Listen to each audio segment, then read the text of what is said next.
Hello everybody and Happy New Year! There is a bit of drama going on. Of course, the time when I'm stepping away for a while, as soon as I come back, everything is up in flames. So, if you're wondering what's been going on, Wargaming has hiked the prices for pretty much everything in the game. And not just by a bit, but depending on which country you're in, by a fair amount. So I think places like Turkey, which does have a massive inflation, by the way, India, Vietnam and others have been hit really hard, and anecdotally to the point that in some places a Blitz pass is now more expensive than Amazon Prime, YouTube Premium and Netflix combined. In some places it costs a larger share of a monthly salary to get a Blitz pass. So yeah, that's happened. People are upset and up in arms, not just about the fact that the prices have increased, but about the fact that Wargaming has done so very quietly. Nobody's said anything, nobody's announced anything, there was no public feedback. It's just been quietly dropped on the community. And at the same time, people are outraged about the fact that, well, all we get is new ships, but fundamental issues in the game aren't being addressed, like lag issues, login issues, although I disagree with that one. They have done some things about logins and downloads. Bots, island hitboxes, facts that you can sometimes sail into islands, these sort of things that have been known, publicized and been talked about within the community contributor community for years, really. And nothing's really happened. So it's about... It is yet another situation where the community, at least the vocal part of it, is a bit fed up with Wargaming. We've had this on PC. I haven't actually played PC, but I used to follow people like Jingles, Flambas, Flamu, and others on PC quite vigorously in the early days, which is, since I didn't have a PC that could play World of Warships back in the day, and that's like how I got started with Blitz on mobile, has sort of contributed to that. Anyway, you may remember the Yukon incident on PC, where the little white mouse, who was a contributor and did a lot in designing and contributing to a ship, was then completely sidelined, and things were done in the way that Wargaming wanted to do it, without much of a... made some press, made some bad publicity, some measures were taken, and then things just continued as planned. A lot of CCs appear to have quit the program and have walked out from the whole thing. And so what I'm going to talk about, my view on the whole situation, my view on what the game is and what the game isn't, and my plans, what I'm going to be doing, since I do occasionally make videos about World of Warships Blitz. So, first of all, absolute support to the CCs that have walked out, people like Big Base, Live47, great folks, very, very engaged in the community, much more than me, I would say. I am not somebody who is like involved in the community at large, to a large degree. I'm more the person who looks at ships and tries to give you a good opinion about what the thing is. It tries to help people get better at the game, that sort of thing. But less involved in events and community things and live streams and all this kind of thing. So they've been utterly frustrated, and they've decided to throw the towel and say, in protest, we shall resign. And I support that, because that is their freedom, that is their decision. And I think what they're trying to do is a very legitimate and noble target.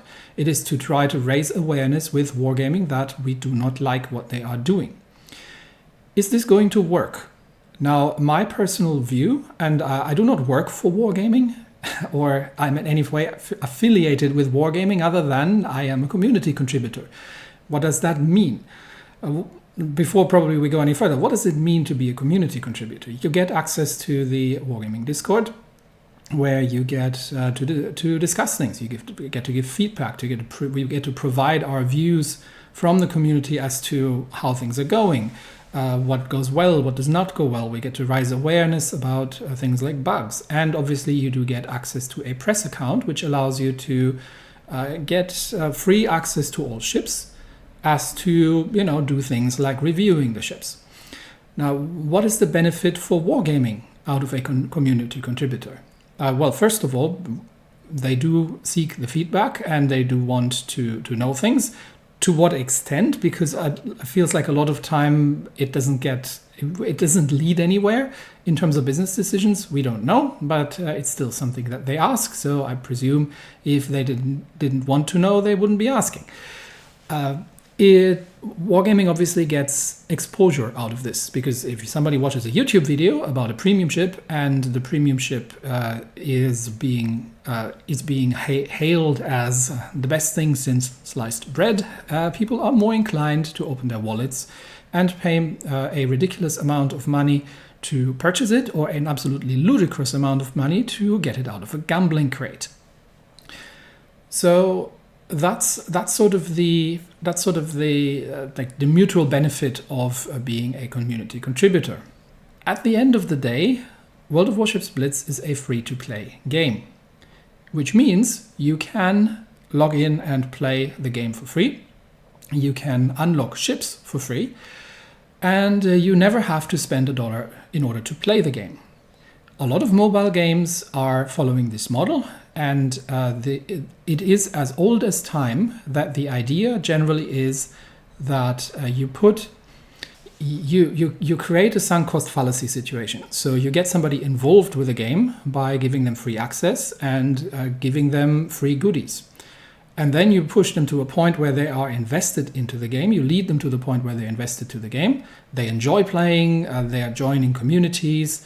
They feel like they've spent a lot of time. They have a vested interest in the game. They've made an investment. And that's when you normally put a glass ceiling on top of them. So you say, oh, you've made it up to here, but in order to be competitive, to continue being competitive, you have to pay. And you're going to have to pay a lot of money to do so. Because look at these people over there.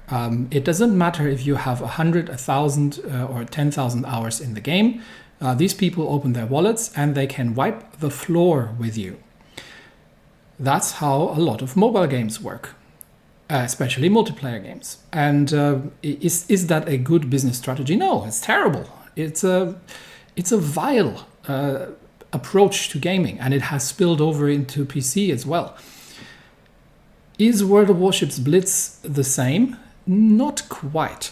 And here's the single reason for myself why I am continuing, or why I have continued to play World of Warships Blitz, and why I have continued spending time and making videos about it. Because while World of Warships Blitz is very much in the here are stupidly overpriced things for you to purchase, and here is a gambling system that is so convoluted that you need to read a white paper over it to understand what's going on, just to lure you into spending more money bucket of games. It is not in the business of selling you stuff that makes you win. And yes, people will say, but what about Smolensk? What about Eagle? What about Atlantico? They make it easier for people who know what they're doing. But it's not making you win per se, outright.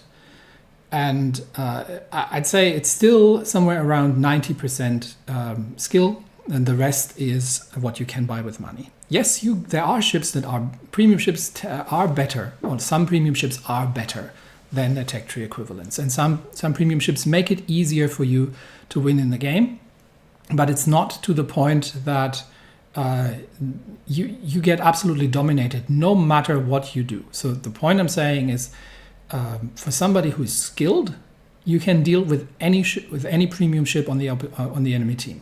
So let's go around and take a look at the whole price situation, shall we? What can you buy? What can you spend money on in World of Warships Blitz? We've been talking for 10 minutes and you've been looking at the same screen. I do forget at times that this isn't a podcast, that's our videos. All right. So you can obviously purchase gold, and this is where we have seen an uptick. Now, these are Australian dollars. Your local currency will vary. Like I said, in some places it's gone to ridiculous length. In other places not so much, and it has been a more minor increase. So you can purchase gold. So let's say, for example, you want to have a historical camo for your ship, which is good, which is nice to have. But you would have to, like in a higher tier, probably spend about 6,000 gold for that, which right here would be 39 Australian dollars. What can I purchase with 39 Australian dollars? Indie game on Steam, probably for PC. Or I can go with another person to go and watch a movie, or I can go with as on my own and eat out. So that's roundabout the value of that. Is that worth it? Well, what is a price? A price is the equilibrium of what the vendor is willing to accept and what the buyer is willing to pay. Would I be willing to pay $40 for historical camo? Probably not. And honestly, I haven't purchased anything in the game personally for quite a while, simply because I had enough stuff. And gold isn't completely unobtainable either. There are occasionally bundles that you can buy, but where would you? There's a special offer here. Look at that. 2,000 gold for $2.99. $2.99 is about half a cup of coffee. So that's something I could say, yeah, maybe I pick that up. That's something I would take. You can get things on a bargain, and you can get gold by other means. How about things like the Blitz Pass? What are we talking about? Monthly Blitz Pass, 28 Australian dollars. So I'd have to check, but that's about in the realm of YouTube Premium for the family. So I can either get a month worth of no ads YouTube for the whole family, or I can get the regular Blitz Pass. If I want the premium Blitz Pass, which gives me additional stuff, it's $46. Is this a lot of money? Yes. For what you get, in my opinion, yes. Is this a fair price? This is not something we can universally answer. You might as well go around and say Ferraris aren't fair priced, or Omega watches aren't fair priced. You'd have to probably would have to shell out about $10,000 for an Omega watch. Is that a fair price if everybody else sells watches with a similar quality for $200 to $300? No, obviously it isn't. But what is a fair price? A fair price is what the purchaser is willing to accept. So as long as there are people out there who are buying Ferraris and Omega watches, there are going to be people out there who are paying this much money for a Blitz Pass. So here comes the part that you probably might be disagreeing with me. So get ready in the comment section. Wargaming is trying to make money with this game. And that's fair. Wargaming is selling things in this game, and clearly, by hiking the prices, is trying to get more money. Wargaming isn't stupid. So someone's been sitting down and said, if we increase the prices, how many users are we going to lose, and is this going to be worth it? We are going to get more out of the people who remain to pay than we lose on the people who leave or who stop purchasing our stuff. Then it's an overall net benefit. There are people who are willing to spend thousands, tens of thousands, up to hundreds of thousands of dollars on in-game purchases because they don't care, because they have more money than they know what to do with. These people exist. So for me, this is a market shift. This is a market shift towards a clientele who is willing to pay the prices. Is this a good change? No, it's a terrible change. Does this mean that wargaming is? What does this mean on what wargaming cares about the game? Now, here's the next part that you might not be agreeing with. I would say, and this is said just completely objectively, and from in my opinion, that wargaming has not been particularly interested in fixing existential issues in the game. This might be, and this isn't, wargaming is not an amorphous blob, right? It's a company. So somebody gives directions in a company and says, I want X. Usually X is attached to some form of monetary value. Usually you go around and say, we would like sales to increase by a factor of X, and push more new content out, do all these things. Whereas people on the ground or in development would often usually say, oh, but we actually need to fix these bugs really. But then management higher up says, how much money is that going to make us? And since fixing bugs doesn't make any money, as long as you can milk the cow, you keep milking the cow. So if you have to decide between putting out a new ship that makes you money or fixing a bug that doesn't, the new ship it is. So the hope here is with the protest to reach the management and to create enough bad publicity that they care. Here's my counter argument. World of Warships Blitz is not a big game.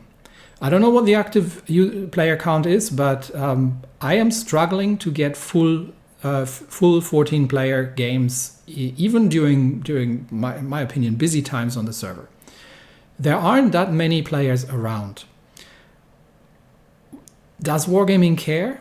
Maybe, maybe not. Do they want to make money? Yes. Should we be walking out in protest hoping that something is changing? We can absolutely try this, but both from prior experience on PC and from looking at how things like bug fixes and improvements that have been asked for have been handled in the past, I have doubts.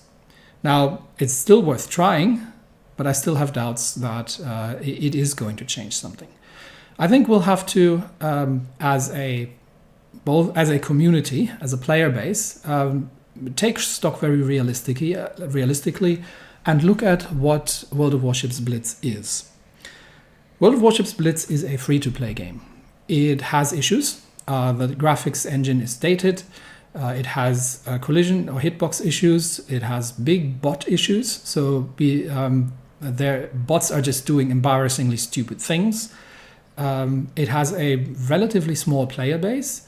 It has a good community and a very active community with things like events and such things. But if you're just a random player, you're just a person who likes to play occasionally, then it's an old game that is still fun. It has a surprisingly tactical depth. We're still discovering new mechanics around. Strategies are still evolving. New mechanics are being introduced to the game. So let's not forget about that. That happens as well. It's not just that we get new ships, but we also do get new mechanics that do change things a little bit around. There's fun to be had in the game. You can play up to and including tier 10 completely for free, and you can absolutely, if you have the experience and skill, have very good games with completely free-to-play ships in tier 10. So that's really what World of Warships Blitz is and what it is. Now we can go up in arms and say we want World of Warships Blitz to be better, but if Wargaming decides what they want to do with it, and what they want to do with it is to release more ships, then that's what's going to happen. And I have doubts that there is going to be a massive change just because we make enough noise about it. Now, we should absolutely make our opinion clear, but the best way you vote is with your wallet. So here comes probably where am I now? Third or fourth part that is probably contentious. I believe in personal freedom and responsibility. I believe that if a company asks you to pay $500,000 for a Ferrari or, a third of your monthly income for a Blitz pass, you do not buy it. At the end of the day, it's a game, and it's not the only game. You can still play it for free. You don't have to buy stuff. You can spend your money elsewhere. You can go eat out. You can go to the cinema. You can save your money. You can pay down your mortgage. You can spend it on other games, right? Just be realistic about it. Yes, we are caring about the game and we are invested emotionally into the game. And I think at this point, it feels to me like we're invested emotionally too much in the game. And this is where the disconnect comes from. At the end of the day, it's business. And if business is bad, that's when companies listen. So if you want to spend money on the new and increased prices of things, you can. It is your personal freedom, and it is your freedom to decide if it is worth it for you. Because that's what the price comes down to. Is the value you're getting worth the money you're spending? If you don't, then stop paying money to things and just enjoy the free parts of the game, honestly. And at the end of the day, it is a game. Now, where does this leave me? That's the point everyone's been waiting for, and I have now spent 25 minutes waffling about other stuff. But I feel that for me it was important to get that across, because am I going to throw the towel as a community contributor? I've been thinking about this probably about for the last 3 hours, because I've been reading through all the comments and all the issues. So I am not going to quit being a community contributor. And the reason for that is that I am not a community contributor for wargaming. I am a community contributor for you people. I am making videos not for wargaming to promote ships, but I am making videos for you to, be informed about what ships can and can't do, to become better players, that sort of thing. And so for now, at least, I'm going to remain a community contributor, but I am going to change how I'm going to make videos going forward. So I will no longer be making videos about new premium ships that come out in gambling crates or in sonar sweeps or in similar events, simply as to not promote these sort of things, given the behavior and the observed behavior and the whole situation. So if you want to spend your money on gambling, then it also becomes now gambling in terms of what you get out of it at the other end. You can, and I absolutely support your freedom to make your own decisions, but I do not want to sort of promote this sort of approach to get people the feelings that they need to buy these ships. I'm still going to review premium ships that are available for free. So we're talking about ships that are, for example, in the shipyard for resources. But when it comes to new tech tree ships, that's what I'm going to be focusing on. I'm going to be making more videos about just free to play. So I'm going to be making more videos playing ships where I didn't spend any money. I am going to stop doing gold giveaways, because I feel like that is an entry-level drug at this stage, given the price hikes and the way they were performed. So I will no longer be doing these. And there we go. So I will be focusing on the free-to-play aspects of the game a lot more going forward, and a lot less on the latest and greatest premiums. So for now, that's where I'm going to stand. This might change. It'll also depend on what the response from Wargaming is going to be to this whole thing, and what I'm going to hear about things. Again, this is no shade to the community contributors who walked out. I totally understand, especially given how heavily you were invested in the community. I'm just going to move the focus off the new and shiny premiums, not to promote that. And I'll be also making the annual, consider this your annual "you don't have to play money to play this game" video. So I'm going to call it for today. I know emotions are running high, so please be civil, not just towards me. You can be uncivil towards me as much as you like, but towards each other, and especially towards people on the ground in wargaming, because companies are not amorphous blobs, and the people who are on public contact with things are often the recipient of the abuse. And they are almost never the cause of the thing that got people so angry in the first place. These kind of decisions are being made elsewhere, and not by the people normally who face the public afterwards. So be civil, make your opinion heard, but do so in a polite and respectful manner, because manners do matter, and behaving badly isn't going to get you anywhere in life. Anyway, I think that's enough controversy for today. I'm going to cut it here, and I will be getting back to making videos with a slightly different direction going forward. See you all next time. Have a good one. Bye-bye.